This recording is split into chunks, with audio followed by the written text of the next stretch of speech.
George Puttenham, in the year 1589, uttered the following words, quote, "Peace makes plenty, plenty makes pride. Pride breeds quarrel, and quarrel breeds war. War brings spoil, and spoil poverty. Poverty patience, and patience peace. So peace brings war, and war brings peace." End quote. Peace brings war, and war brings peace. This is, in its aphoristic form, the core message of Ibn Khaldun as we studied him last week with our introduction to the Muqaddimah. Khaldun's central premises are that the states have lifespans just like individuals do, that this lifespan is determined by economic and demographic factors, and that there's this quality called asabiyyah, or group feeling, that rises when a group lives in hardship and wanes when a group lives in security. And when the asabiyyah of a group declines, the group eventually dissolves and is overwhelmed by its external environment. And in some sense, George Puttenham is making the same observation, but in the form of folk wisdom. But he perceives exactly the same thing, perhaps intuitively, that in times of peace, in times of abundance, when he says that this sort of creates pride and pride breeds quarrel, we might see that as the declining sense of group feeling that Khaldun warned about.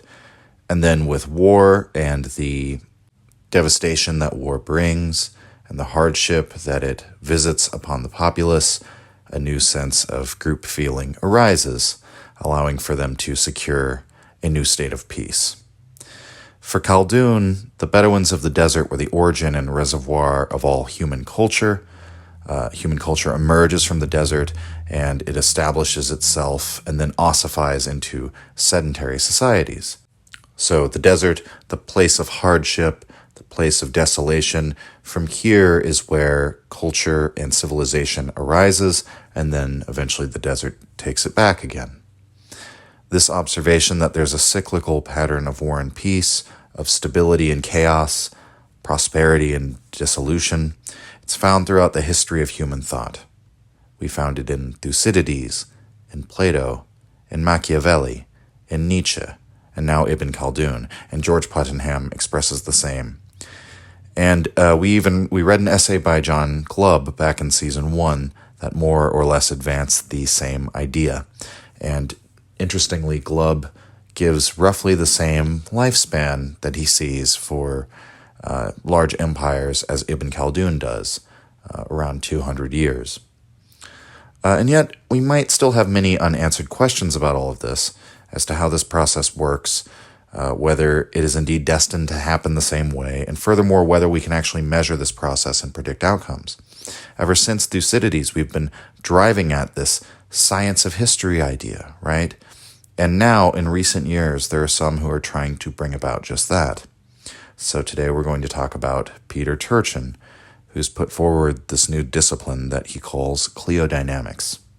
The name derives from Clio, the muse of history. We actually used a portrait of Clio in the first season as well for an episode on Nietzsche's essay on history, on the use and abuse of history for life.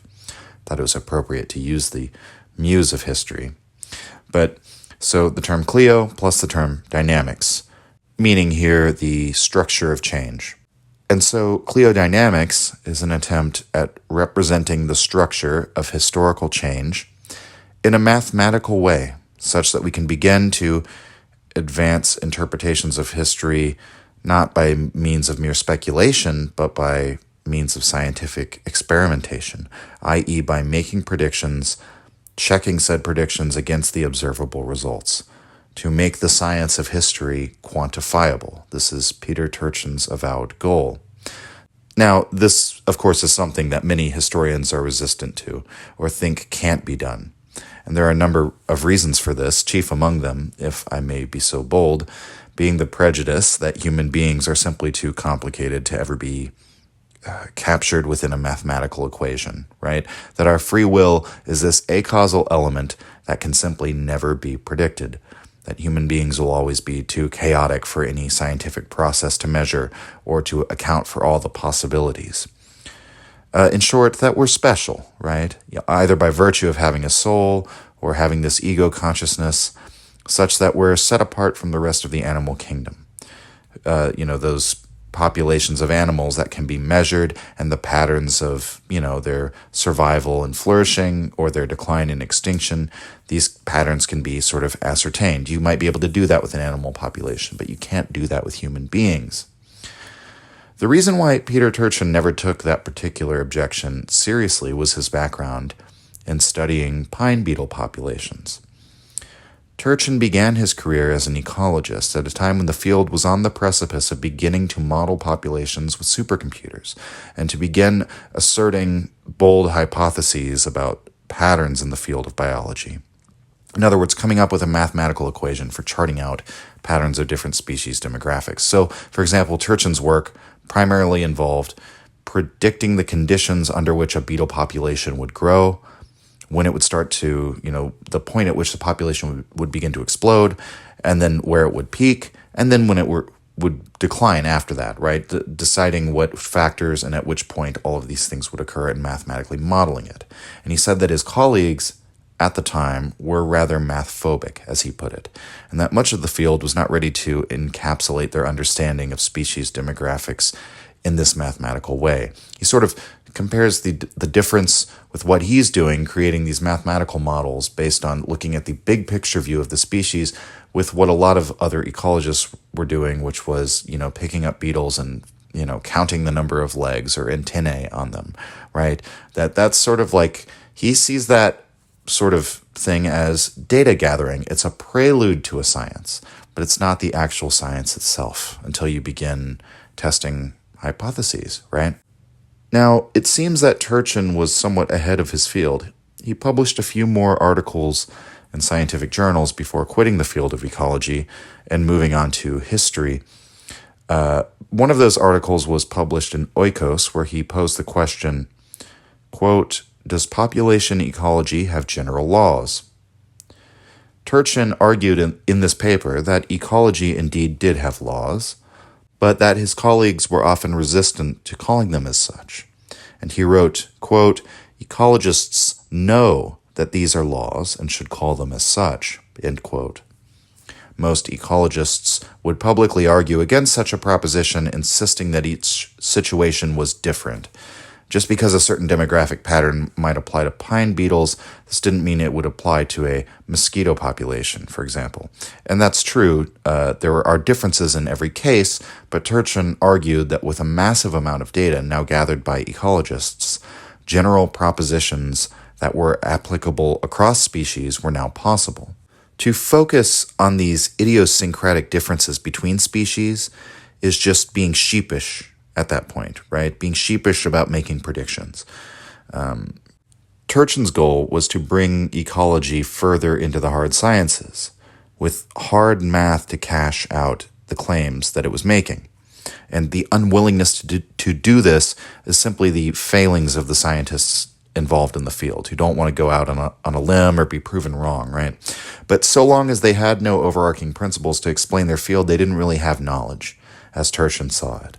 They described a bunch of things, but without explaining them. That's a common theme in sort of the views of history that we've been tackling on this program. These are historians who like to bridge the knowledge together and think that that's what a true explanation requires. Now, in a strange way, Turchin's work in ecology was sort of the same thing that he brought to history. He wanted to transition his study of human populations, in this case, from the data gathering phase and begin to crunch the historical data that we've gathered from 10,000 years of documenting the rise and fall of empires, studying how social groups emerge and the different social hierarchies that they form, different political and national entities that emerge and how they rise and fall, right? And like with ecology, historians are also resistant to coming up with these laws or to invoke things like laws to begin with. And as we mentioned, Turchin turned out to be largely ahead of the curve in ecology because now many of the things that he identified as laws in the 1990s have turned out to be accepted by the field and are usually called as such now without much controversy. The ideas that Turchin put forward then controversially are now cited in textbooks. So Turchin believes that similarly, historians will eventually come to accept his work in cliodynamics and apply the laws of human social groups to their own interpretations of history moving forward. Turchin said in an interview with The Atlantic back in 2020, quote, "All sciences go through this transition to mathematization. I was looking for a subject where I could help with this transition to a mathematized science. There was only one left, and that was history." End quote. Again, the skepticism still remains, I think, because there's something deep within the intuition of most of us that says, well, I'm not like an insect population. You know, human civilization are not like a group of mosquitoes or even some more complex animal like foxes or even like a blue whale, right? No matter how intelligent animals of other species are, we always assume there's something uniquely special about humanity. And it's that element of our free will, usually, the fact that we think we can do anything regardless of our context and our age and our upbringing, what would you say, prejudice or bias inherently makes human history beyond scientific measurement. And so historians go on reading speeches and letters and studying accounts of events, but for Turchin, that's like counting the legs in the beetle, right? Or measuring its antennae. That's still in the gathering data phase. Eventually, for the science to bear fruit, you must transition into the mathematical phase, into the extrapolation phase, right, we might say. So this is where we ask the question, what does all this gathered data indicate? How does it constellate together? And so Turchin therefore disagrees with the argument that history cannot be predicted because human beings are just so defiantly unpredictable. That's just a way to stay on the gathering data phase forever as a stagnant, soft science. He even calls it a pseudoscience. To be a true hard science, you have to be mathematized. So Turchin, like Ibn Khaldun, perceives that individual willpower, it's not like it doesn't exist or can't affect historical events, but it only really becomes operative in the world when there is a significant group feeling at work that channels the will of that one individual. That against the power of the collective, individual decision-making is rather weak in moving history, and must always harness the collective in order to do so, which means that we should concern ourselves first and foremost with the patterns and laws which affect and determine the behavior of the entire collective, or the fate of the entire collective. That individual decisions and actions will always vary, but that on average the group will act in a predictable way.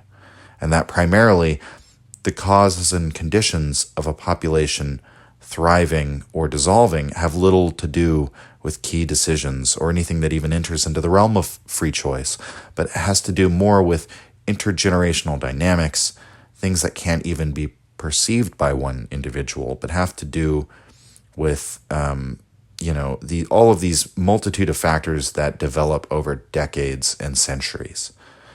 And what all this means will become a little clearer as we get into the work itself. For today, we'll be using a little bit of the book Secular Cycles by Turchin and Nefedov, but primarily the book War and Peace and War by Turchin, as well as the book Ultra Society, also by Turchin, and that one is subtitled How 10,000 Years of War Made Humans the Greatest Cooperators on Earth. I'm not really going to give a summary of what is in any of these texts. Instead, I'm going to endeavor today to give you the broad principles of cliodynamics as I understand them, and more importantly, explain to you why Turchin puts forward these principles in the first place, what evidence he sees for them, how they operate together in bringing forth this like cycle of history, of war bringing peace and peace bringing war, as we talked about at the beginning. What I love about Turchin's approach is that he achieves that synthesis of understanding individual interest and collective interest as inseparable rather than opposed. And he also understands that the dichotomy between the view of the Edenic noble savage and the view of the solitary poor, nasty, brutish, and short life of the savage, both of those views are false. The dichotomy itself is false, right? The question is not whether humans are violent and self-interested or cooperative and nice, but rather that we're violent to the outgroup and self-interested insofar as that self-interest is always furthered by the collective that we identify ourselves with, and we're cooperative and nice with the others within our group that help us coordinate to destroy and dominate the other groups, right? That cooperation and competition aren't opposites. That doesn't make sense. Rather, there are different levels of cooperation and competition in human social life that we're always engaged in. And, in some sense, we're a species that operates on the level of the group. We're always cooperating and competing at the same time. And so those are very important things to understand, that we have to get rid of some very simple bifurcated thinking. Should be easy for a Nietzschean audience, right? So without further ado, we'll get into the ideas of Turchin, these principles of cliodynamics. I'm going to quote from all over Turchin's work here and getting these ideas across. Usually I'll select the most straightforward phrasing of the general principle that I can find in his work. And as we get all these ideas across, we'll consider some specific examples. The first big concept to grasp here is the idea of the secular cycle. The meaning of the term secular here is not the religious or political use of the term, but intended to indicate something which occurs once a century or longer. The term comes from its use to refer to the celebratory games in Rome that occurred on a secular basis, so century or longer.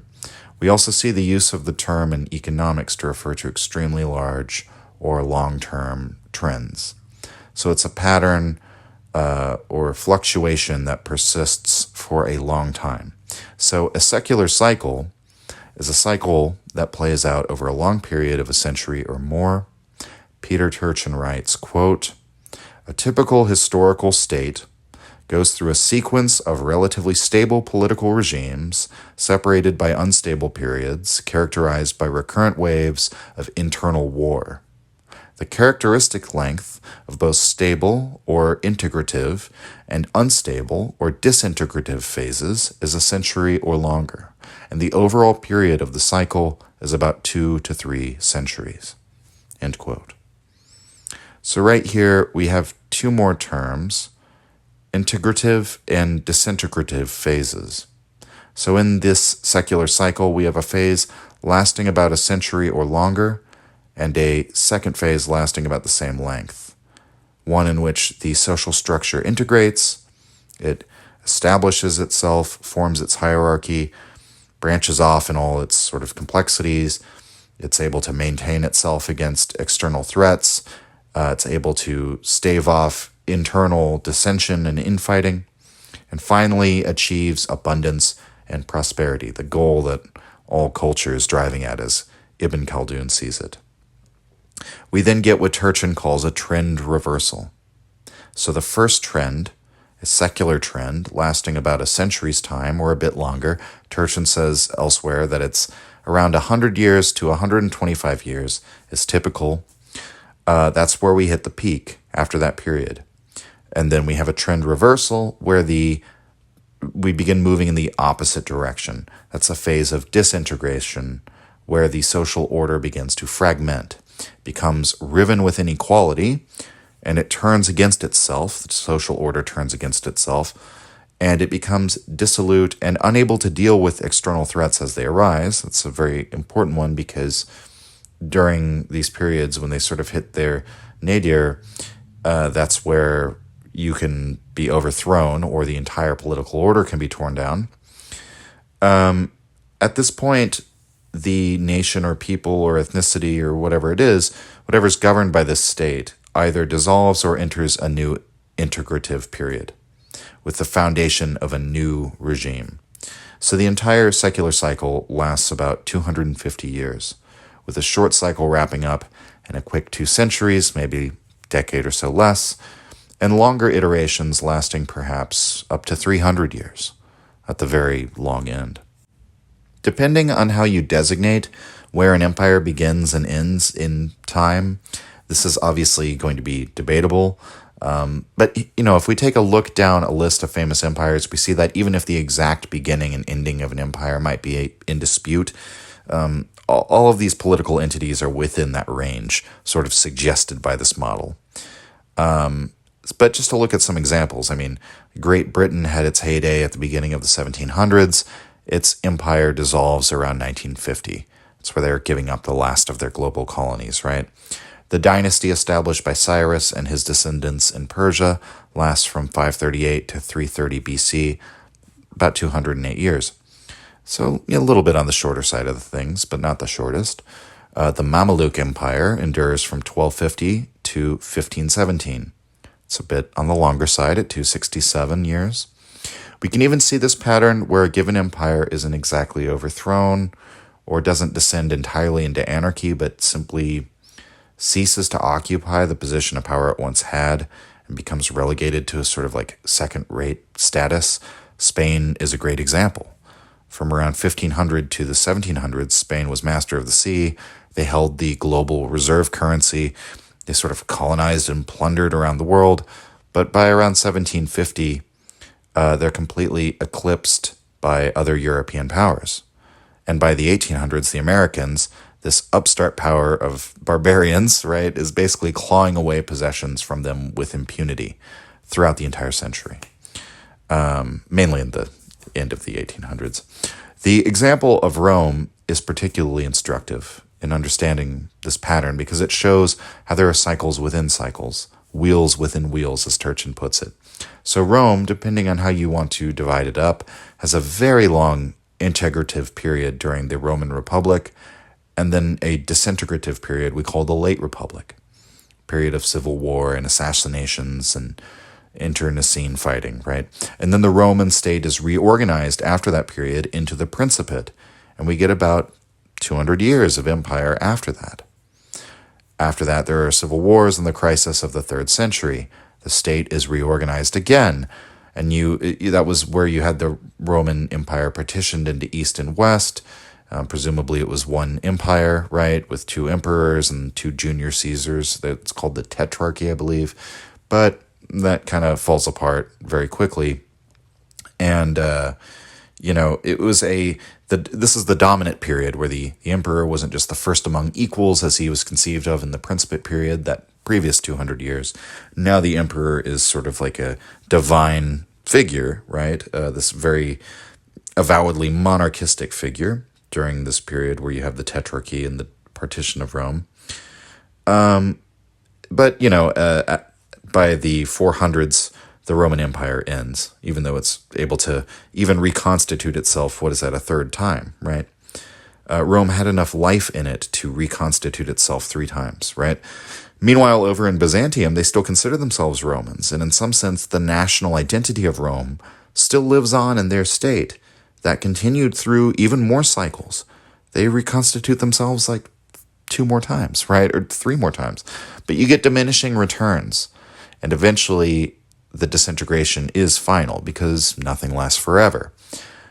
Now, we will get to asabiyyah and bring that into the discussion and try to compare what Turchin says in his structural demographic theory with Khaldun and Nietzsche and their assessments about luxuria, right?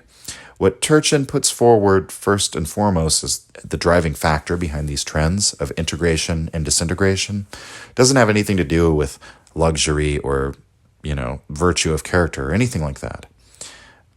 He sees the driving forces as being supply of labor and the production of elites. It's a very grounded material analysis, and I like that, when it's done well. The important thing to notice here is that both of these factors are measurable. We don't always have an exact measure. We can't always be as precise as we want to be or as all-encompassing as we would like a certain factor to be in what it indicates, but we can find metrics within the data to represent or in some way quantify these 2 things at least. Supply of labor refers to the proportion of the population that is able to carry out the desired labor relative to the amount of labor actually needed, right? And then the production of elites refers to the number of individuals vying for positions of rulership within a given society. for which we have various potential measures. And that's one of the issues where people think Turchin might have a weakness, is how do you define who constitutes an elite?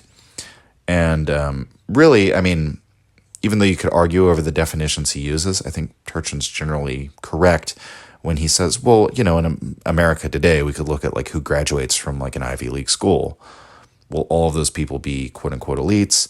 No, but almost all of the elites will graduate from those Ivy League schools. So you could take that with like a number of other factors if you wanted to look at how many people are vying for elite positions, what the availability is, versus how many are, you know, how many people are trying to get those positions and failing, so on and so forth. Now, in the way Turchin sees labor supply, we might notice that he's mirroring what Ibn Khaldun says about abundance in some sense, in that it's the thing that all societies seek, but that once they obtain it, it becomes their undoing. And the way this works demographically is that the population expands with abundance of food and resources. These dynamics are far more pronounced, I would say, in the agriculture-based society. And I think it still exists, and I think Turchin has good evidence, especially in his book Ages of Discord, which sort of applies this theory to American history. It still exists after the Industrial Revolution, but the trends are a bit more subtle. It's still there and can still be measured in economic trends we see in the U.S. today, well past the period when we were an agricultural society. We could just look at it this way. As the population expands, this almost always in and of itself leads to an oversupply of labor, whether people are making wages at a service job or whether they're working in the fields, right? And when there's an oversupply of labor, wages fall. Some number of workers begin to slip into poverty as a result of that.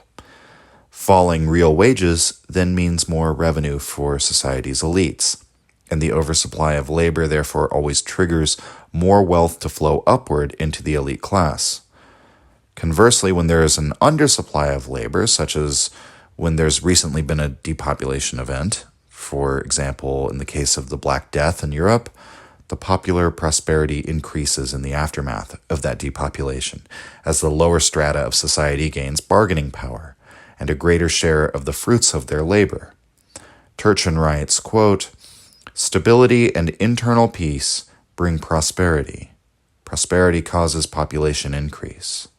Demographic growth leads to overpopulation. Overpopulation causes lower wages, higher land rents, and falling per capita incomes for the commoners." End quote.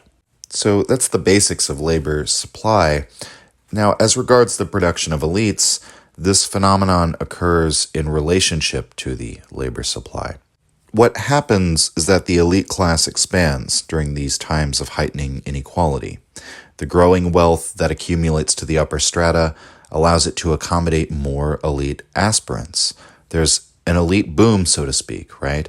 The elite population grows as a result of the overpopulation of the society in general, right? That creates a labor oversupply that allows the people who hold property, who hold capital, who hold the means of production to pay less in terms of wages because labor is worth less. More wealth is accumulated to themselves or to that class of society, and there's a boom of elites, right? And ostentatious spending then increases among the elite ranks. As the ranks of the elite begin to swell, they endeavor to outspend one another. And this fuels then the elite consumption of wealth as they are all trying to outspend one another. That raises the barrier of entry into the aristocracy, but it also makes the elites of society even more ravenous in their consumption. Eventually, the number of elite aspirants exceeds the amount of elite positions available. This is always true to some extent, but that number swells just as the number of failed commoners has also swelled. And this leads to societal instability. Turchin writes, quote, "At first, low wages and high rents bring unparalleled wealth to the upper classes, but as their numbers and appetites grow, they begin to suffer from falling incomes. Declining standards of life breed discontent and strife. The elites turn to the state for employment and additional income and drive up its expenditures at the same time that the tax revenues decline because of the impoverished state of the population." End quote. So Turchin's understanding, it should be noted, is much like my own, in that he understands that the separation between the economic and political elite, to the extent that this perception even exists anymore, is a false one, right? That those in economic power are more or less assured to steer the ship of state and to use the state as their coffers, he even says. And how many times, I mean, it's pretty much common knowledge now in American politics that our politicians, use their positions of elected office to play the stock market and, make money and enrich themselves. And, who are the people who staff the halls of Congress? Well, they're elites. They're in the elite club, which doesn't directly correlate with how much money you have, but, it overlaps. It's a Venn diagram, right? So in any case, in times of peace and prosperity, the treasury is going to swell, right? As, a robust, healthy workforce contributes to it. But when this disintegrative phase begins, the rich begin to plunder the treasury in order to compensate for their losses. And you get this pattern, or just to make money where they wouldn't be able to make a living anywhere otherwise. Like they take these positions as sinecures where they can simply take a paycheck as a result of being part of a political dynasty or whatever it might be. And so you get this pattern of deficit spending and regressive taxation. That should sound rather familiar to anyone here in America, right? If you're familiar at all with our politics. Now, eventually some number of elite aspirants who fail to gain entry to the aristocracy will become counter-elites. Counter-elites are those on the edge of the middle and upper class who attempt to rally the lower class to revolution. The consensus among the authorities breaks down, which is what makes this kind of thing possible. And oftentimes this progression of events leads to increased partisanship. It leads to increased social unrest and rioting and an overall uptick in violence within the society. And usually this breaks out into civil war at some point. Turchin writes, quote, "Increased intra-elite competition leads to the formation of rival patronage networks, vying for state rewards. As a result, elites become riven by increasing rivalry and factionalism." End quote. Now, at this point, it makes sense to bring in asabiyyah to the conversation. What Turchin has noted is that asabiyyah is on the rise as human beings continue to compete as one collective unit. When their competition is between the group level and competition within the group is minimized, or when the competition within the group is channeled towards the realization of the collective goal, right? What abundance does, or we might say what luxury does, is expand the population. Real wages fall, wealth accumulates upward, the rich begin to extract more money from the system to avoid losing anything, and then this inter-elite competition leads to factionalism within the elite. So as a natural consequence of abundance or luxury, competition is created within the group, within the polity. And this springs from, in so many words, the Matthew principle. I think I referred to this in a past episode as the Peter principle. That is the wrong apostle. I mixed my apostles up there.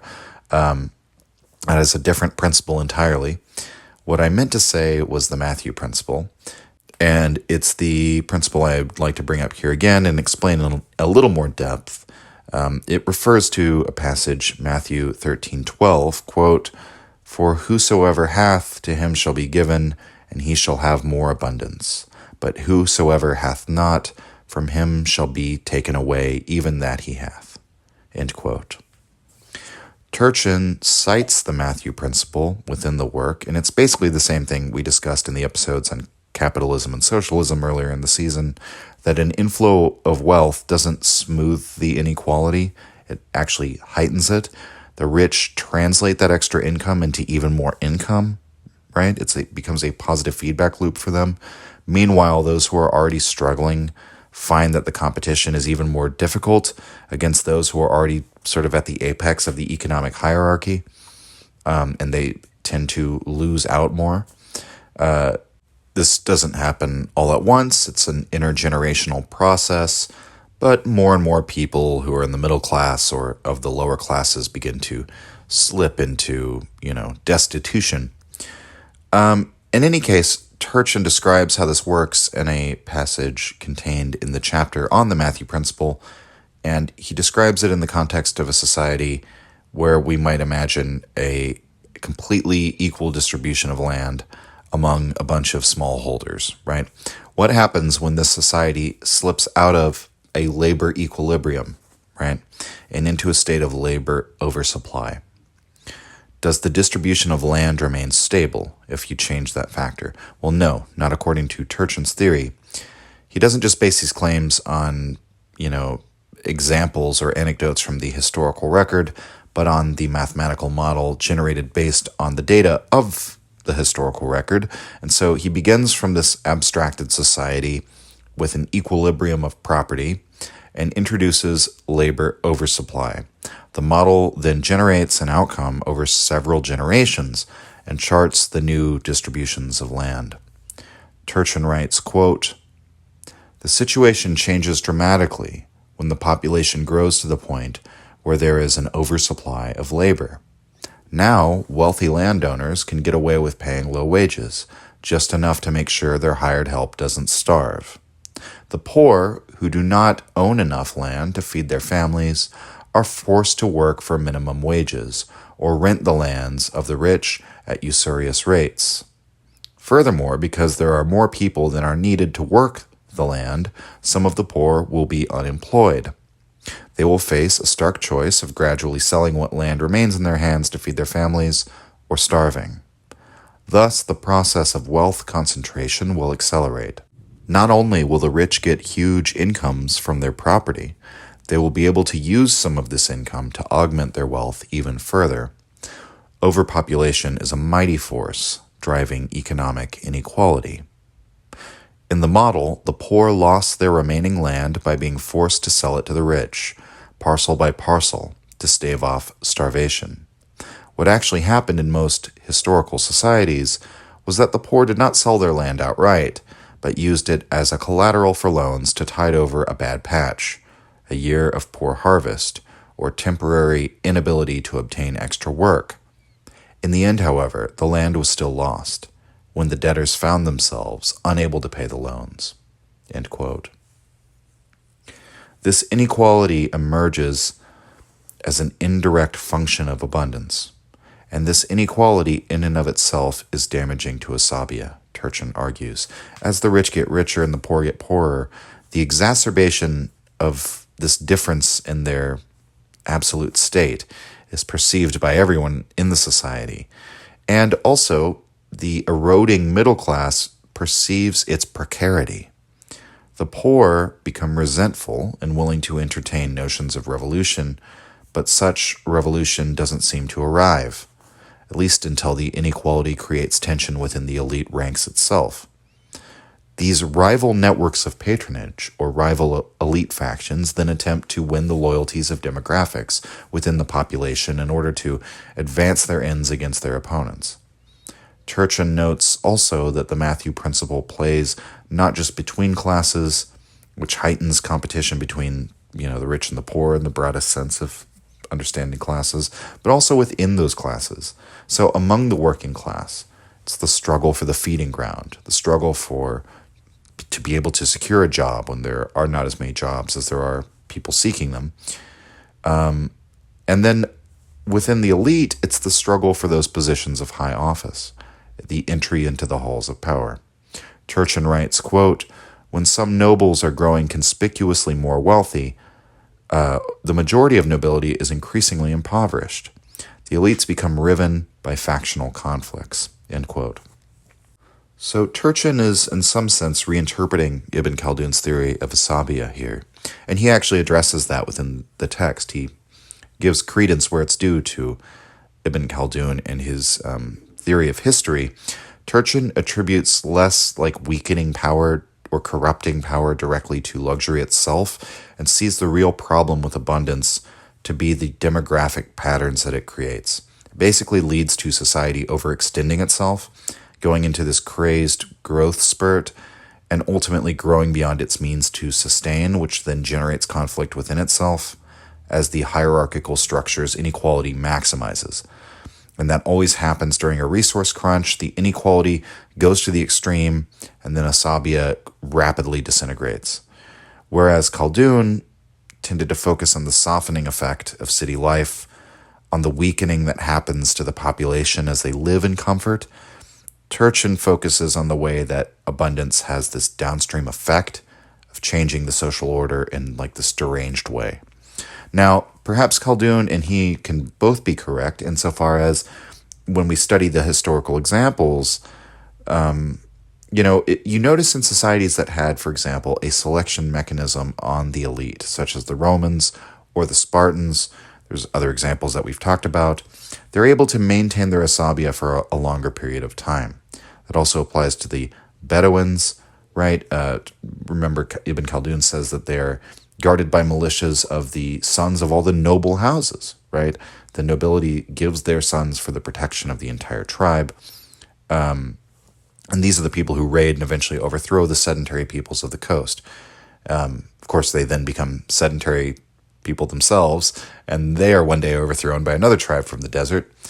But the selection mechanism that is upon them when they're out there in the desert is, of course, war, and it's seen by Khaldun and by Nietzsche, for that matter.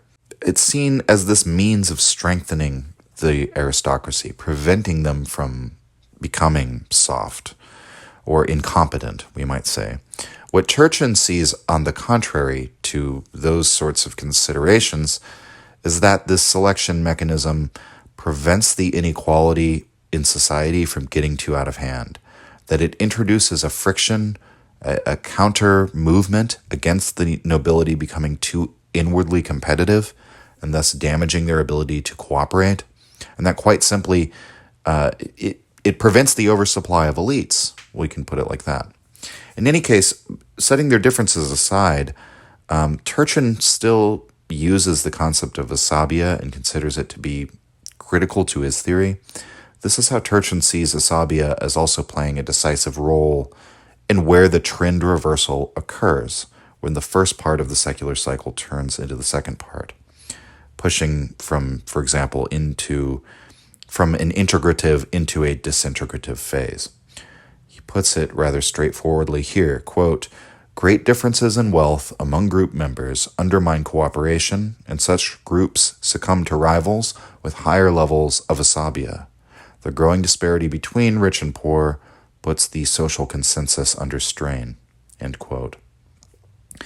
Asabiyyah begins moving in the opposite direction. Again, there are cycles within cycles, wheels within wheels, but just like with the Matthew principle, there's sort of a positive feedback loop at work here in which conflict will provoke more conflict. And so that's the beginning of a disintegrative phase. When that conflict begins, it begins self-generating.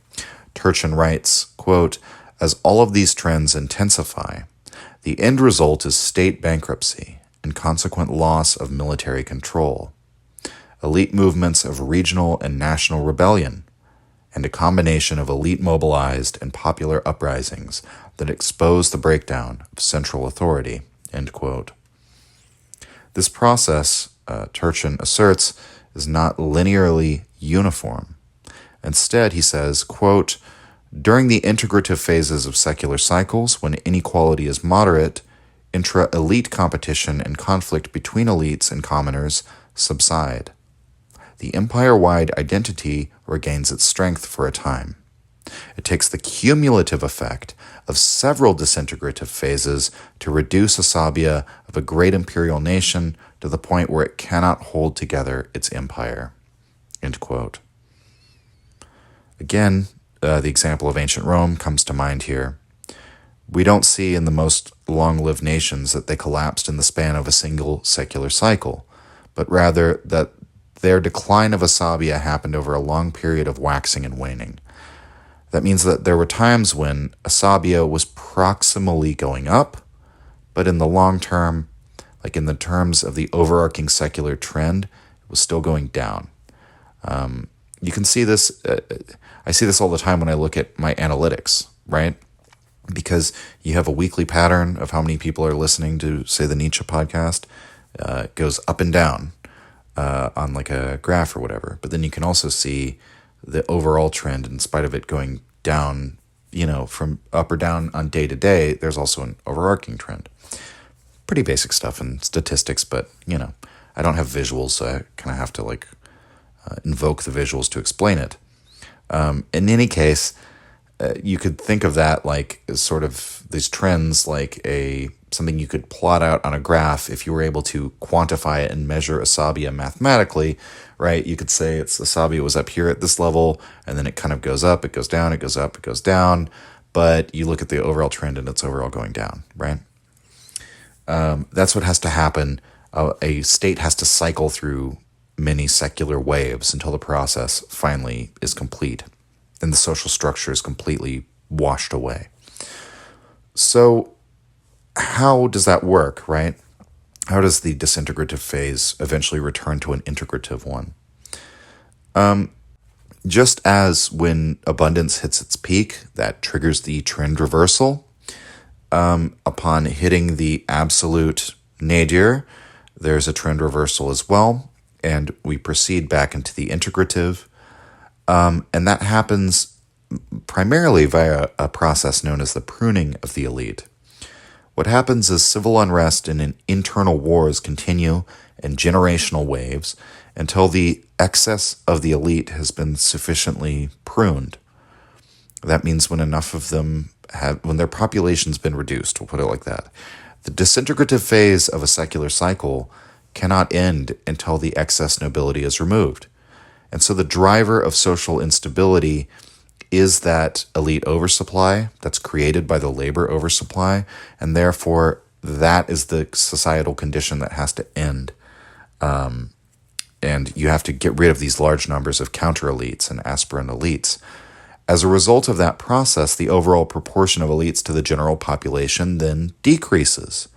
The elites become more austere in their habits in the wake of this conflict, and ostentation comes to be frowned upon. Turchin writes, quote, "Economic distress of the elites and lack of the effective government feed the continuing internecine wars. But the civil wars thin the ranks of the elites. Some die in factional fighting. Others succumb to feuds with neighbors and quietly slip into the ranks of commoners. Intra-elite competition subsides, allowing order to be restored. Stability and internal peace bring prosperity, and another secular cycle begins." End quote. This is not a picnic for the common people either, but the reduction in population of the common laborers who are rallied to fight in the civil wars eventually produces higher real wages. So that's the upside for the populace at large. Turchin writes, quote, "The collapse of order brings in its wake the four horsemen of the apocalypse: famine, war, pestilence, and death. Population declines. But wages increase, while rents decrease. As incomes of commoners recover, the fortunes of the upper classes hit the bottom." End quote. Furthermore, those who live through extended periods of conflict tend to become more moderate in their politics. They are less inclined to radical ideology. Turchin calls them inoculated, right? They see what happens when the social order breaks down, so they become less radical in their politics, and they become less likely to be swayed if some counter-elite comes along with a radical notion of how they can tear down the system and replace it with something else. Therefore, as a disintegrative cycle ends, the people at large are tired of the chaos and instability, and they become more cooperative overall. Asabiyyah increases. Those who are born during times of peace and stability unfortunately don't receive this inoculation, and so they become susceptible to radicalism and factionalism whenever future instability presents itself, which it always does. Thankfully, in the first generations, they have access to the older generations who are inoculated, and they can sort of see the example of these people and perhaps might listen to their wisdom, right? During an integrative cycle, though, the prosperity and the waning numbers of those who are inoculated against radicalism eventually will sow the seeds of the disintegrative cycle arising again. And as the population eventually increases once more, the competition among the people and the swelling ranks of elites will produce yet another trend reversal. And so that's a complete secular cycle.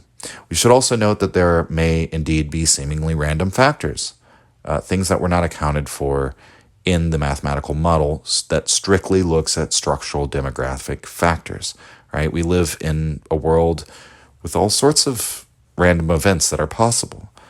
Things can happen, from external factors to the community, and have a profound effect on the population, right?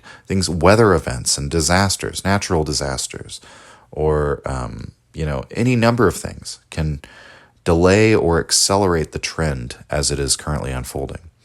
Turchin writes, quote, "This does not mean that external factors are unimportant. Although they do not cause secular cycles, they can influence them. Suppose that the population has already grown to the point where all potentially cultivable lands are cultivated, so that the capacity of land to feed the people is already under strain. A global cooling of the climate, causing a decline in crop production, will tip the society over the edge of sustainability. The resulting population decline will mainly affect the lower classes, making for a top-heavy society, and that, as we know, rapidly leads to increasing social instability and collapse.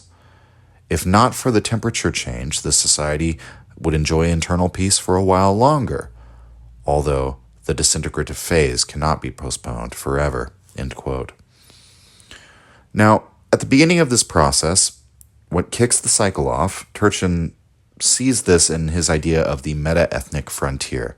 At least historically speaking, that's where this has always happened, because of all of these factors that we just described. This idea figures really prominently in War and Peace and War, insofar as he is concerned in that book not with the rise and fall of just normal everyday states, but of the greatest empires of human history. So he calls this study imperiogenesis, the birth or the emergence of empire, and imperiopathosis, the decline or death of empire. Where Turchin says these empires always emerge is on a frontier. A frontier is the boundary between two states, where two political orders butt up against one another, and they begin to grind against one another like fault lines do, right? And eventually you have a people explode like an earthquake from out of those fault lines. Nevertheless, not all frontiers are the same, and some are more, shall we say, dynamic than others, particularly the meta-ethnic frontier. So two empires can be near to one another, and there might be a frontier between them, but they might be from the same civilization. So France and England, during the time of their long-standing rivalry with one another, that's a frontier, right? But it's not really a meta-ethnic frontier. They're all from the Latin-based European civilization. What about, on the other hand, the Romans and the Gauls, or the Romans and the Germans? Polybius described the unifying effect that the Gallic frontier had on the Italian peninsula, because the Italians were all part of this Mediterranean, Indo-European ethnic group with very similar religious beliefs to the ancient Greeks and to the people of the Indus Valley, whereas the Gauls are completely different. They have a different way of life. They have a completely different religion, so on and so forth. Polybius writes, quote, "The inhabitants of Italy were so terror-stricken by the invasion of the Gauls that they no longer thought of themselves as allies of Rome, nor regarded this war as a war to uphold the Roman hegemony. On the contrary, every people saw the danger as one which threatened themselves and their own city and territory. For this reason they responded to the orders from Rome without a moment's hesitation." End quote. So what Polybius is describing is what happens when you have a conflict on the meta-ethnic frontier, because the two peoples consider themselves they're separate ethnically, but they're also separate based on religion, based on morality, based on way of life. They see themselves as entirely alien or foreign to one another. And so such a meta-ethnic frontier has existed, for example, in the American West during the colonization of the Americas. It existed between the Chinese and the steppe peoples of the Tibetan Plateau and in Mongolia. And the Mongolians provided that meta-ethnic frontier for the Rus, who founded the Russian Empire when the Mongols brought their invasion all the way over to them, right, in Eastern Europe. And so Turchin's idea is that wherever these meta-ethnic frontiers exist, you have the most possible friction, and thus the possibility for the greatest political explosion of a new incipient empire. Given that amount of hardship, facing constant external threats creates the greatest need for asabiyyah. And it creates people who are the most self-reliant. They eventually channel this energy into someone like a Timur or a Genghis Khan, and then an empire is created, right? And they overthrow, remember in Nietzsche in Genealogy of Morality, describes it perfectly that these hard barbarians came out of the wilderness and overthrew these mild, sedentary people who had been at peace for a very long time. That's how new empires are formed. But the place where asabiyyah is generated as an empire begins to decline, it's very interesting because you can look at it this way. When an empire is settled, the frontier is pushed far away from the center of the empire. That's one way to look at it, right? So empires explode out of the frontier, and then as that empire brings order to everywhere they conquer, that pushes the frontier away from them. And then the place where asabiyyah is being generated is not in the imperial center. The imperial center is where the rot really begins, right? That's where the asabiyyah is declining the fastest. Which is why time and again in Roman history, for example, when the disintegrative cycle sets in, who is it that always then does battle for the control of the Roman Empire? It's always the generals out in the provinces. It's the people who are out on the frontier who are still tried and tested in battle, right? What's, I think, implicit behind a lot of what we've talked about is something that's been, in Turchin's view, unfairly maligned or dismissed for a long time, and that is group-level selection. Richard Dawkins famously wrote his Selfish Gene with the aim of attacking group-level selection and putting forward a narrative of how evolution could work that would make group-level selection obsolete. Turchin thinks that this was a mistake, and it's because natural selection, in his view, is multi-level. It occurs on both the individual and the group levels. For Dawkins, the gene is of greater importance than either the group or the individual, but which Turchin might agree with to some extent, but he thinks where Dawkins loses the plot is that human beings succeed or fail to pass on their genes at the group level as well as the individual level, and that human beings are group hunters, right? We see this in our sports teams. They often mimic the skills needed to hunt, like running or throwing. But hunting, the way we procure our food in order to survive, and the way we organize, I mean, this is the most fundamental form of asabiyyah and the most basic state of affairs for human beings. It's not the solitary hunter figure that Thomas Hobbes imagined. And even Rousseau, when he writes about it, seems to think like, oh, this is before there were societies. It's like, no, you had these people who were mostly related to one another by, however many degrees of removal, these extended kin groups who hunted together. That was the reality of human beings for a long time. So you coordinate, you do this group activity in order to defend your territory, repel external threats, and secure food so that you can eat and live, right? And so the rewards or failures are shared in this case. And if the group, for example, faces something like they find that they're unable to coordinate and effectively hunt together as a group, they're all going to fail to pass on their genes when the entire group starves to death. Now, something interesting when we look at the sports team example, we find that in sports teams today, these coordinated activities where you win or lose as a team, right? You can always look at the MVP, but it's the team that wins or loses, say, the Super Bowl, right? We find in sports teams in which the wages are more equitably distributed, all the members work harder. And we discover that even though we may occasionally have people who attempt to take a free ride based on this and sort of parasitize off the work of the cooperative group members, societies orient themselves so that free riders are punished usually, right? Or they find ways to discover and exclude them. Whereas everyone who participates in the hunt gets a part of the bounty. Even if you didn't actually contribute anything, like all the spears that you threw when we were chasing the boar actually missed, but you tried and you put in effort with everyone else.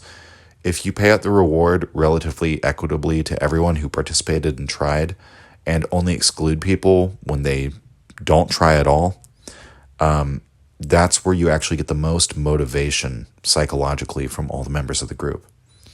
Now, so the way multi-level selection works is that each group creates these mechanisms of punishment and reward to maintain cooperation, to maintain group cohesion, right?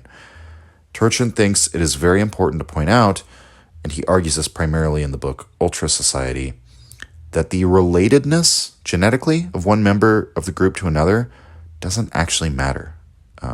It might matter a little bit, but the main thing that he thinks Dawkins is wrong about is that Dawkins sees all of our cooperative instincts as evolutionary mistakes. He says they're blessed, beautiful mistakes, but that we're naturally born selfish because our genes are selfish, and that this bella omnium contra omnis of nature never ceases. We're always at war, even within our own societies. So the only thing that mitigates this is that we have in our genetics yet another selfish gene that happens to be a mistaken mutation.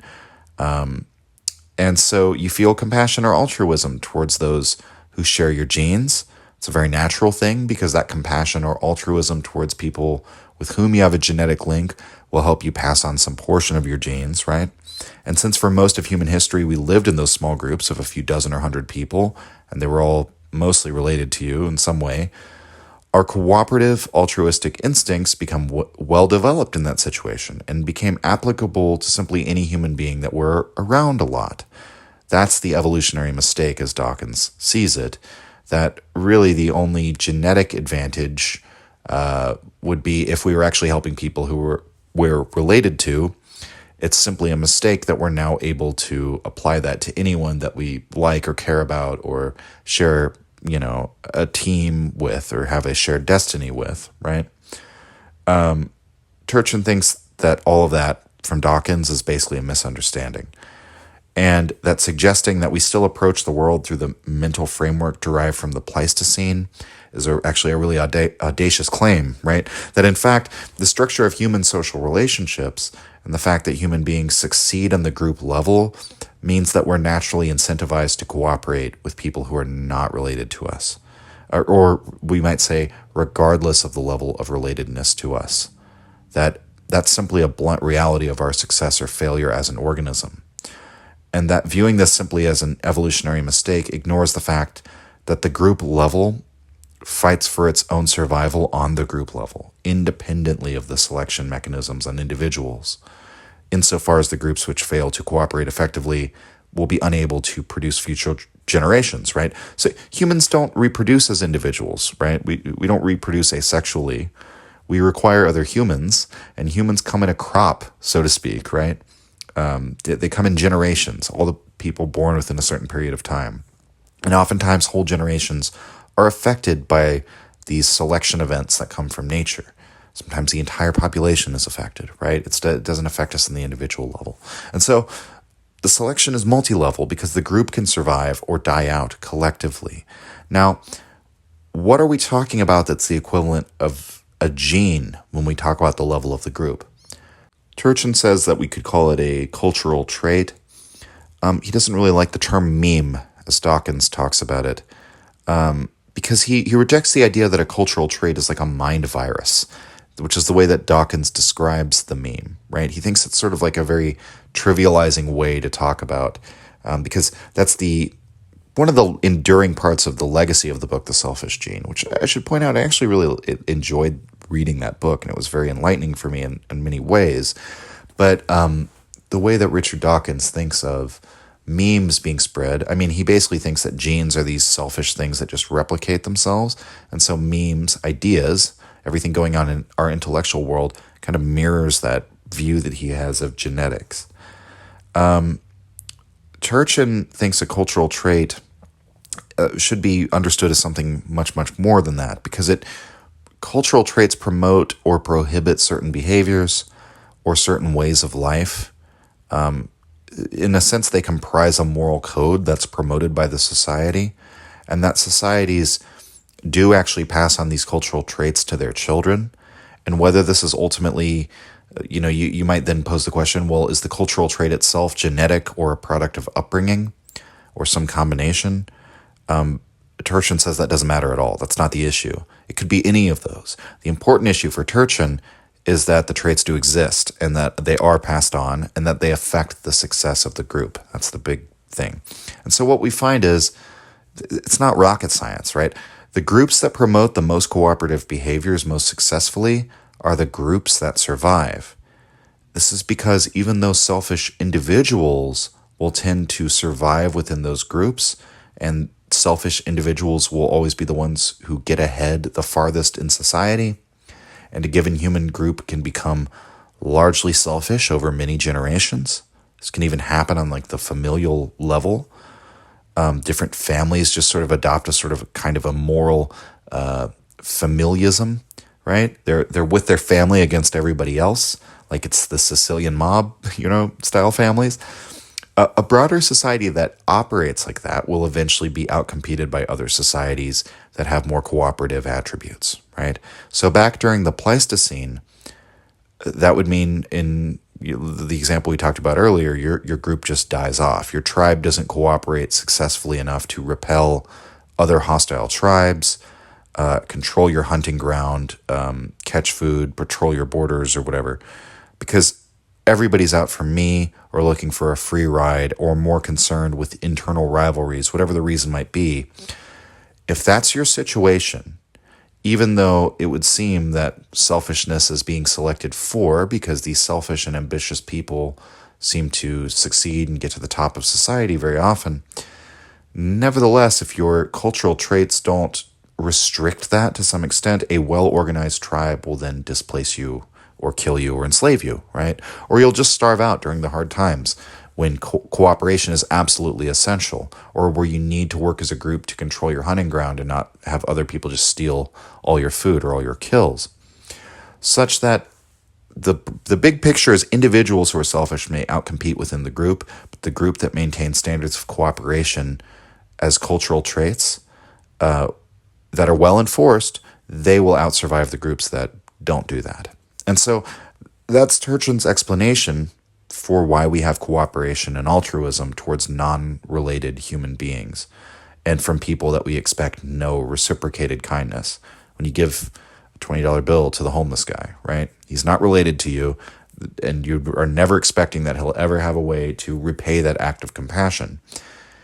Dawkins says that's just like a misplaced desire to help or benefit those who are related to you. And in fact, Turchin would say that that's such an impoverished way of looking at things because whenever we don't actually see that as admirable if you stop and think about it for a couple seconds. That wherever we see that happen in the real world, we don't usually regard that as a virtue, right? Usually we call that nepotism if someone uses their business or their political position or their influence to, give a job to someone for no other reason than the fact that they're in their family. Helping out a family member is one thing, but I think the idea that nepotism, right, it's always seen as a bad thing in society. It kind of brings out the fact that we don't look at family loyalty as a good thing in and of itself in all cases. When it's placed above your ethics, for example, right, or your duties to the broader group.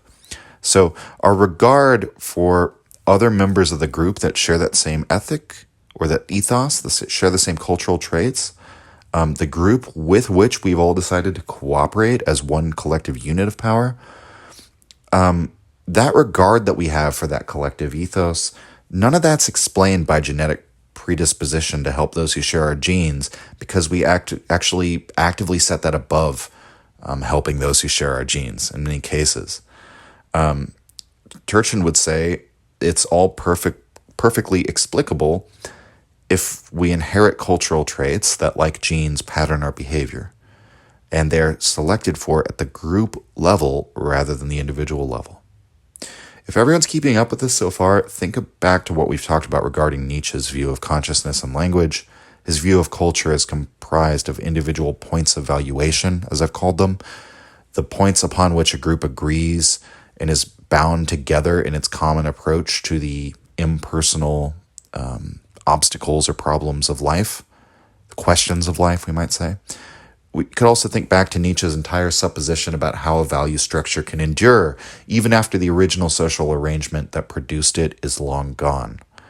Right? The material conditions, the social conditions of the Roman Empire has been gone for a very, very long time, but the Christianity that emerged out of the Roman Empire is still with us today.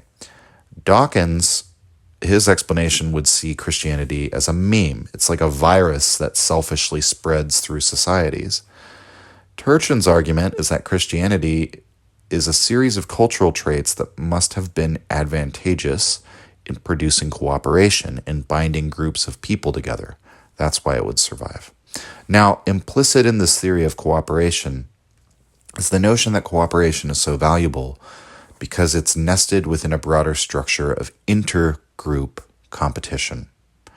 Groups compete with one another, meaning that cooperation is key for whole groups to survive. And a group here then can't be understood anymore as just a series of individuals carrying their own genes, but people who have the same cultural genetics as well, the same morality or approach to life, which they're actually holding above their genes in many cases. And that has so much value in the eyes of these individuals that they're willing to sort of bind themselves together with people who have no genetic relatedness to them at all. And when one group defeats another, it's not as if the conquered group is fine being assimilated into the conquering group, right? And sometimes the conquering group doesn't even want to assimilate them. They just wipe them out. But that the groups perceive one another as distinct, often on the basis of differing belief, differing allegiance to a different moral code.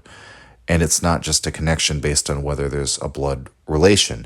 I mean, we might look at how the nation of Korea is divided to this day. These are people who are all ethnically the same, but they have divided themselves because they belong to two very, very different societies. And that is the group level that they've chosen to identify with. Whereas we have numerous examples throughout history of multi-racial, multi-ethnic empires where they're bound together, united under this common principle. And that's the thing that they're fighting to maintain or uphold, right? And Turchin points out that historically, the moment when we typically see like civilization itself being founded is exactly the moment when society ceases to be about just aggregating groups based on ties of blood, but where human beings begin forming these very large, very effective, and somehow cohesive groups of people who are not all related to one another, and yet they're able to operate and cooperate effectively on this mass scale of thousands or tens of thousands or hundreds of thousands of people, and now in the modern day, millions, hundreds of millions. In a word, this begins with armies, right? Turchin's theory is that war is the fire in which the human race was tempered. And that's where we have the birth of the modern society, or what he calls the ultra society, because as Turchin and many others have pointed out, in most societies or in most animal species in which the levels of cooperation that we see among human beings is demonstrated, for example, ants, they actually are all related, where you have, thousands of individuals working for this one collective end, but they're all sisters. Whereas human beings are able to form these social groups and cooperate on the scale. He uses the example at the beginning of the book of like putting the International Space Station into orbit and just the massive amount of cooperation between so many countless people that's required in order to make that happen. So why is war the tempering force? Why is war the thing that is driving greater human social organization? Why is the army the original social structure? Well, because war is a selection pressure. War is competition between groups, right? And that's what drives natural selection in the interspecies level, but even within the species. And so in a sense, we could just say the larger the army, the better in some sense, but the larger the army, the harder it is to coordinate. And so you have to create these new social technologies in order for that to happen.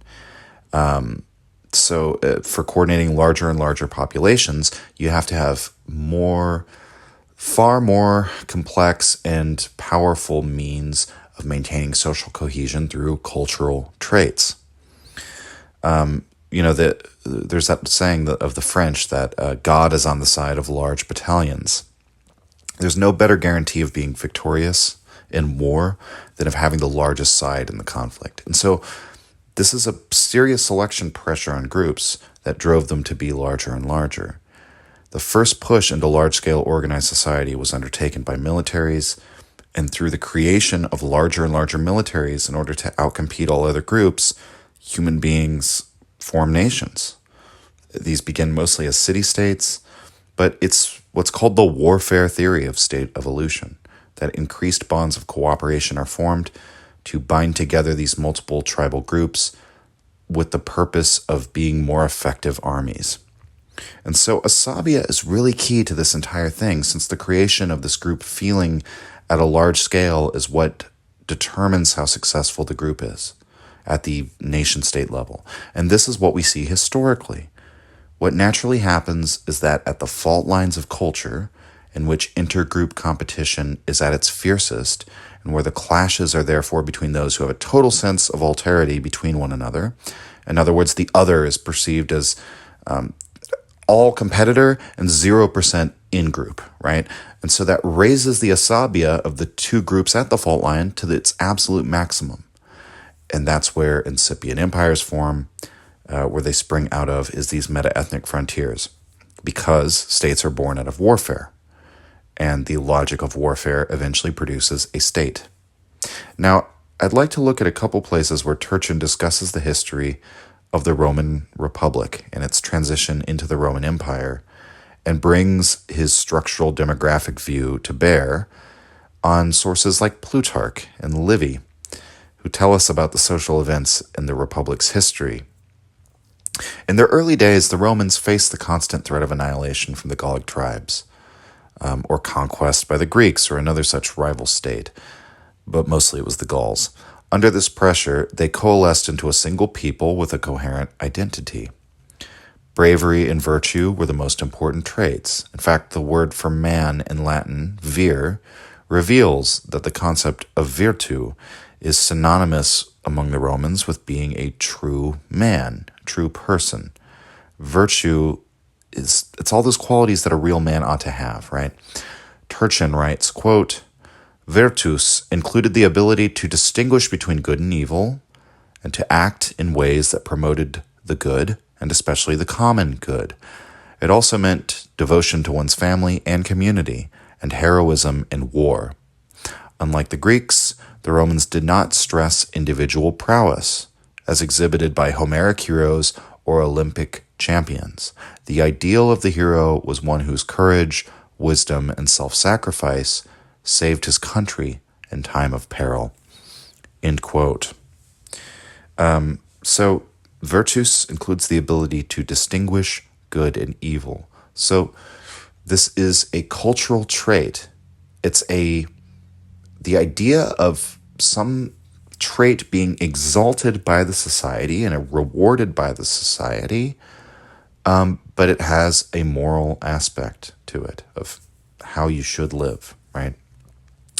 And we might also notice that differentiation between the Greeks and Romans. I think Turchin is dead on with Nietzsche there in perceiving that difference between them.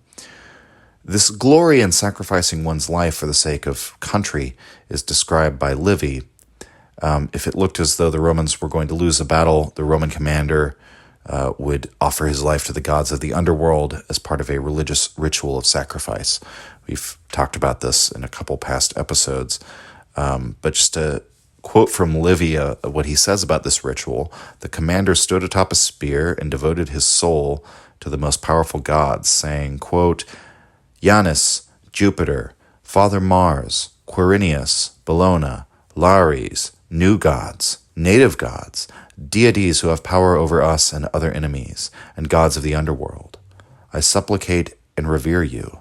I seek your favor and beseech you that you prosper the might and victory of the Roman people and afflict the enemies of the Roman people with terror, dread, and death. End quote. Livy records how those ritual words were uttered by the commander Publius Decius Mus while fighting the Gauls and Samnites in 295 BC. After completing the ritual, he uttered a curse upon the enemy, swearing that the spot of his own death would mark the graves of all the Gauls and Samnites as well.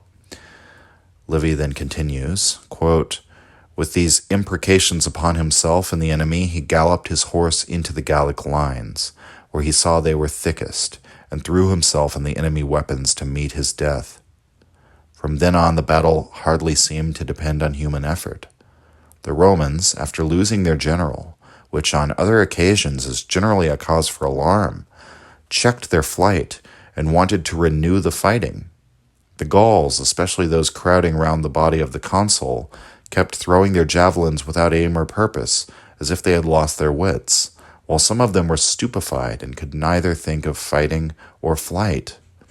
The Gauls and Samnites now belonged to Mother Earth and the gods of the underworld. Decius was carrying off the army he had devoted, calling on it to follow him, and on the enemy's side all was madness and terror. End quote. The most noble of all virtues of the Roman nobility was the willingness to die for one's honor and the defense of Rome.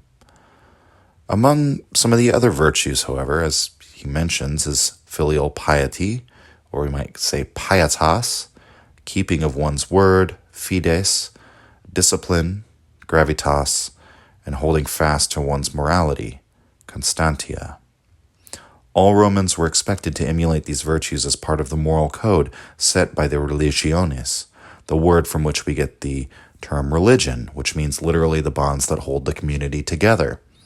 To put it another way, the Romans saw all of these traits, bravery, self-sacrifice, honesty, perseverance, familial devotion, and self-control, as the source of their asabiyyah. We might call each of those a cultural trait insofar as it is an idea of moral behavior that is exalted by the community. With these religious morals, Turchin writes, quote, the cohesiveness of the society was so high that until the 1st century BC, Romans did not need a police force to keep public order. End quote. During the integrative period of the early days of Rome, the stark inequality between the different orders of society was also much less pronounced than it became during the late Republic. The patriciate, far from acting in a predatory manner, were concerned with predation against Rome's enemies. They were more than willing to die for this cause. They were more concerned with going and campaigning and preying upon enemy peoples and preying upon their own people. And so their own common populace felt this solidarity with the aristocrats rather than antipathy towards them. And that's for a number of reasons. For one, the common people prosper as the rest of Rome prospers. It was also possible for the most capable out of the middle classes of the small landholders to advance in society. And third, the nobility valued frugality and modesty above all. Ostentatious spending was sort of looked down upon. The motto of the Roman Empire was SPQR, or Senatus Populusque Romanus, the Senate and people of Rome. But the original term, or the original meaning of the term populus, is army. The early Romans perceived that Rome was created from a unity of aristocrats and their people, or of patricians and plebs, and the whole people was synonymous with the concept of the army. Every Roman was a soldier, whether a hoplite or a commander. The proletarians who, by the time of the Republic, right? If we get into the very early history of Rome, the plebeians and patricians began as sort of two separate peoples that sort of merged together. But later, during the period when Rome becomes sort of a more cosmopolitan place, and they're all considered as Romans, the proletarian class, the people who, it wasn't just the plebeians, right? Because many of the plebeians were smallholders who held land. Even some of the plebeians were wealthy merchants. The jobless, landless proletarians, they're sort of considered below dignity or below respect because they didn't contribute to the army. They're disqualified by not holding property, and they had therefore no stake in the country. And so the bare minimum requirement for service in the army was 11,000 in bronze coins. No silver or gold coinage was in use at the time. The regular army hoplite possessed anywhere between 50 and 100,000. Equestrians needed at least 400,000. And the senatorial class, which represented the true aristocracy, had on average perhaps 1 million in bronze. Now that might sound very unequal, but listen to what Turchin has to say. Quote, "In other words, the richest 1% of Romans during the early Republic was only 10 to 20 times as wealthy as the average Roman citizen. This is a remarkably low degree of economic inequality for a pre-industrial population, and even for a modern democratic society. The sad fact is that our society is much less egalitarian than that of the early Roman Republic." End quote. Now, during that time of the early Republic, the vast majority of the population are these small landowners, and the number of slaves is very minimal, especially compared to later eras, right, relatively speaking. The proletarians existed in much smaller numbers, mostly in the city of Rome, few other urban centers. The landholding plebeian class formed this middle class, and they prospered under these conditions. And there wasn't this sense of a great gulf between them and the aristocrats, and there wasn't like a mass of like propertyless people that were fomenting social unrest. So there was this possibility for the sense of solidarity felt between even the senatorial class and the common people. And it persisted because, on the one hand, the posturing, about, well, those of us with the greatest stake in the empire have the greatest duty to defend it, it became posturing in the late Republic, but it was actually true at the Republic's founding. And it's not just, I want to point out, it's not just a couple anecdotes in Livy. From Turchin's analysis of the numbers, 1/3 of the Senate perished during the Battle of Cannae. Meanwhile, 50,000 of the regular army, who were part of the middle class, they also died during that battle, which is about 1/5 of Rome's total military population. These are brutal population losses, right? But if we pay attention to the percentages, it reveals that the senatorial aristocracy was actually more likely to die in battle than the average citizen. And on the other hand, the plebeian farmers and craftsmen still held leverage against the nobiles whenever they became too excessive, and that was in the form of the plebeian secessions, when the plebeians would secede from the republic. The nobility considered it unseemly to make these ostentatious displays of wealth or luxury, as we mentioned. In fact, in 275 BC, the possession of 10 pounds of silver was considered by the moral censors to be antisocial behavior. In contrast, if we look at the late Republic, right, possessing 10,000 pounds of silver would have been considered not even shameful. That would have been a source of pride, right? Meanwhile, luxuries were very uncommon during the early days of the Republic. Pliny considers even the cultivation of asparagus to be an excessive luxury. Aside from a few indicators of status displayed on one's clothing, like the purple stripe on the toga of a senator, for example, the upper classes are generally incredibly modest and even tried to appear as humble as the common people in their dress. When Cincinnatus, the consul, was called up to serve as dictator, he said, as he worked his plow, quote, "My land will not be sown this year, and so we shall run the risk of not having enough to eat," end quote. Turchin writes that, quote, "lack of glaring barriers between the aristocracy and the commons, seems to be a general characteristic of successful imperial nations during their early phase." End quote.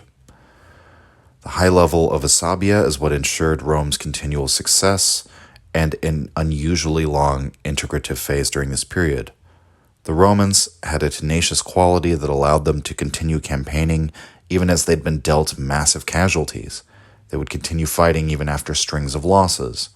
Rome often had to fight multiple wars against each of their major geopolitical opponents, often losing repeatedly until they eventually defeated their adversary. This held true in their wars against the Veii and the Samnites, as well as in their wars with Carthage and Macedon. Livy writes that, quote, "That lot had been given to us by some fate that in all great wars, having been defeated, we prevail." End quote. And as we have seen, almost the whole of the Roman people was the nation's army. Its senators are willing to throw themselves into the enemy's swords and be cut down. The social bonds, the religiones, held up the Roman morality, and it bound its people tightly together. It is as if they felt there's nothing they couldn't overcome with enough discipline, right? And so even after these horrific defeats, the Romans continued fighting. They continued to subject their population to the awful selection pressures of war. And thus the pruning continued, right? The flow of wealth continues, the abundance continues, but the pruning continues, and it prevents, what are those two things? Labor oversupply and overproduction of elites.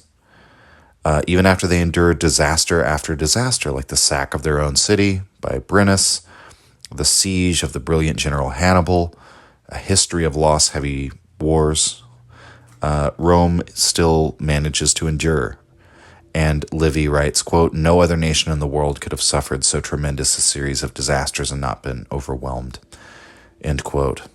So why did this change? Well, for one, nothing lasts forever. A trend reversal is due. And even as the Romans forestalled the disintegrative phase by pruning their own population, eventually their prosperity was bound to result in a boom in population and a trend reversal. And this leads to a downward phase in asabiyyah, a downward phase in well-being and cooperation, and that's the era we call the Late Republic. The Late Republic is the final century and a half or so of the Roman Republic before the rise of Augustus and the Roman emperors, and it's marked by repeated waves of civil unrest, civil war, raging inequality, and a complete collapse of internal cohesion. The Roman census data showed about 200,000 citizens in the aftermath of the Second Punic War. That's in 201 BC. The population of the empire more than doubled during the next century. The population of the city of Rome increased even faster. By the 1st century BC, there were 500,000 people living in the city alone. Due to the tradition of lands being split equally between heirs, soon the Roman farmers were rarely able to pass on a sufficient amount of land to their descendants for their descendants to all support themselves. The land-holding plebeians were the ones who made up the bulk of the army, as we mentioned. The most important part of Roman society, really. The landowning class of plebeians had to serve these long terms of military service, though, 20 plus years, according to the rules, and long campaigns prevented them from tending their farms, which fell into disarray and ceased to be profitable. Over time, rich patricians and equestrians would then take advantage of their economic plight and buy the land, adding it to their massive holdings. This process went on steadily over the generations. Those who tried to hold on to their land usually accrued massive debts and were eventually forced to part with the land anyway once they were unable to repay it, and if the debt was big enough, the debtor could even lose their freedom. As time went on, the land-holding soldier class, which had formed the backbone of the Roman state, was steadily eroded. Many became landless proletarians, either forced to emigrate to the crowded city of Rome where they would live in unsafe, dirty tenements, or else they wandered the countryside as jobbers, living hand-to-mouth with whatever work they could find. Whereas in the 4th century, the majority of Romans were of the middle class, by the time of the Late Republic, beginning in the latter half of the 2nd century, the middle class had all but disappeared. This problem was exacerbated by the excess of slave labor. A massive number of slaves had been taken into the empire. On the Italian peninsula during the Late Republic, a full third of the population were now slaves. This made the competition for work among the landless jobbers and proletarians virtually impossible. It swelled the market with an oversupply of free labor. Further, this codified form of social inequality is over the long term corrosive to asabiyyah as well. Slavery is by its very nature designed to eliminate any kind of common social bond between slave and master. Furthermore, the free but propertyless proletarians who lived in abject poverty did not see themselves as sharing in a common struggle with these enslaved servants of these massive estates. In fact, these slaves were despised by the proletarians and plebeians because they're seen as their competition, right? The effect on the military of the destruction of the middle class was troubling to the writers whose words have come down to us from this period. Appian writes in Civil Wars, quote, "The powerful landowners were becoming extremely rich, and the number of slaves in the country was reaching large proportions. Meanwhile, the Italian people were suffering from depopulation and a shortage of men, worn down by poverty, taxes, and military service." End quote.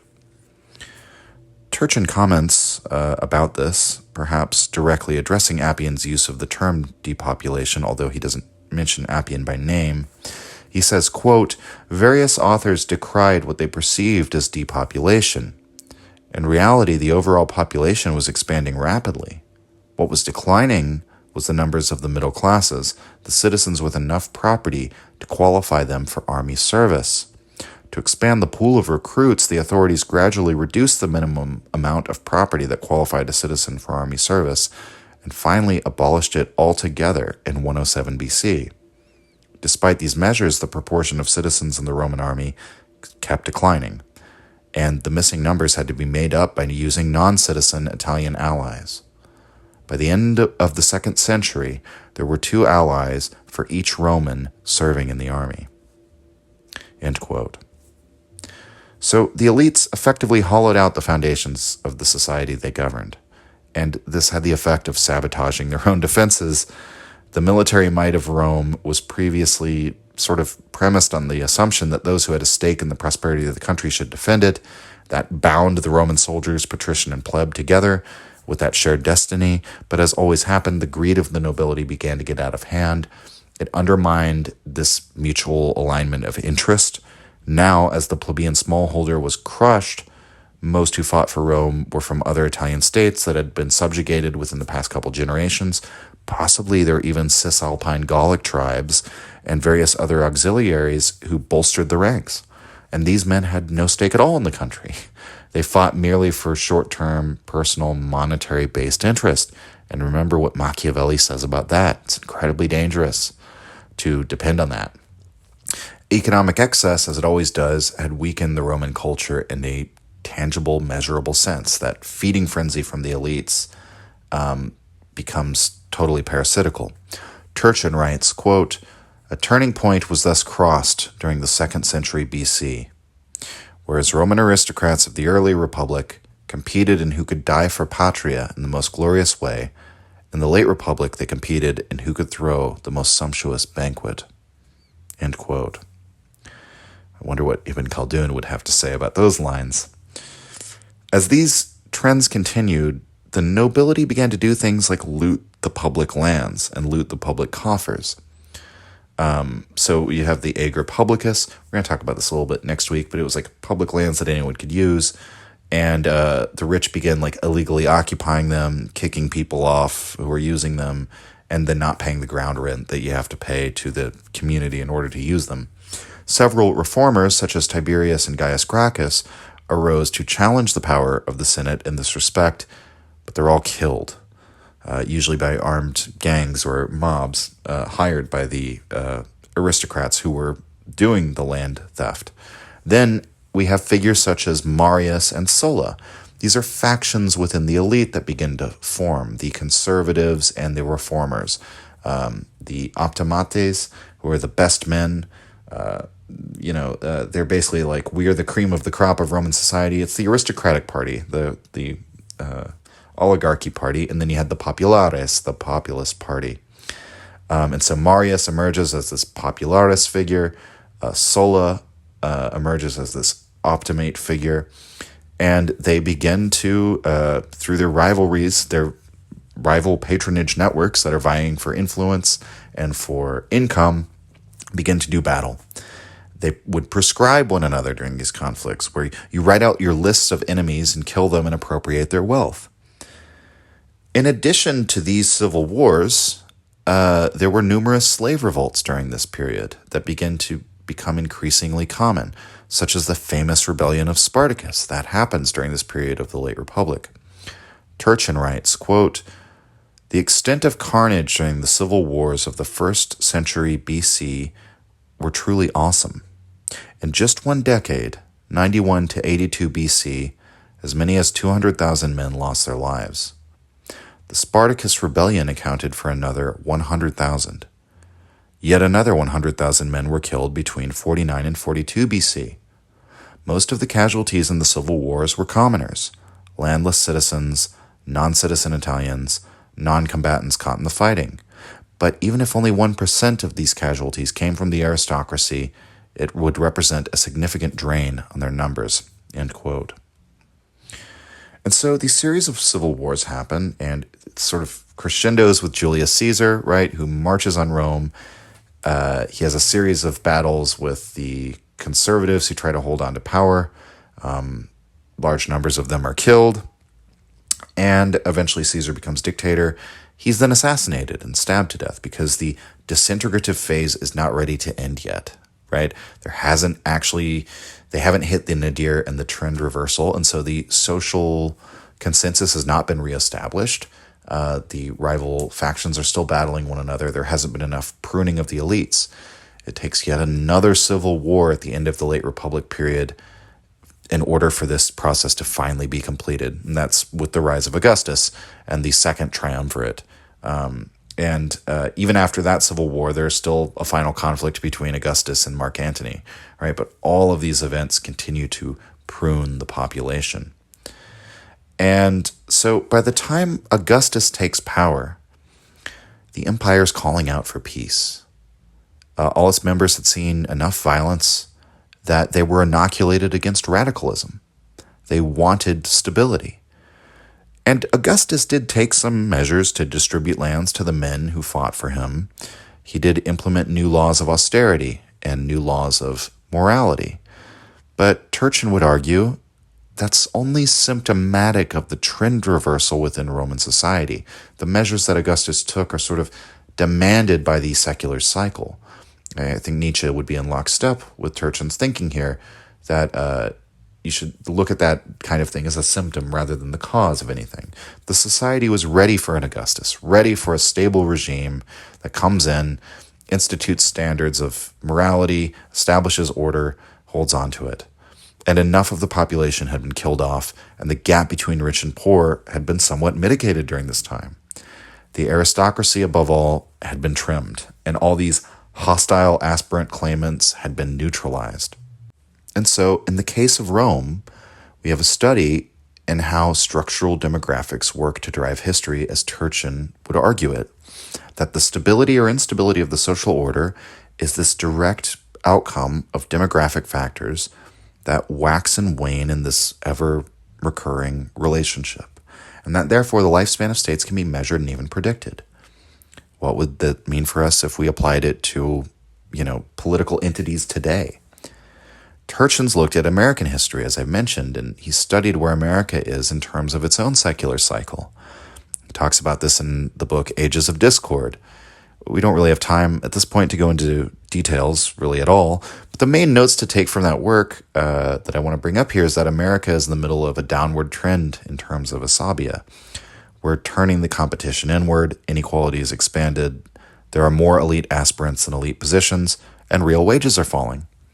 And so if his demographic theory is correct, we have about 30 to 40 years, give or take, before we hit bottom. And at that point, things will still be quite bad for a long while, but the trend will reverse, and the country will then begin to start reintegrating once again, probably with some political reordering, maybe a new government or a new constitution. The French are on, their sixth constitution. In America, we're still in the first one, or we pretend we're still in the first one. Something of that nature would have to happen. But that's what Turchin's prediction is for America's future. That's what we're in for. That whatever we do, the polarization is going to continue to get worse because it's only a symptom of this underlying cause. But there's a light at the end of that tunnel by that same token, right? That if we play our cards right, we have the opportunity to bounce back once we bottom out, right? Or it's possible we just choke and fall apart and America disappears after its 250 years or so. That's happened to plenty of empires too. Sometimes at the point where a trend reversal is possible, you just fall apart and you're done. So maybe that happens.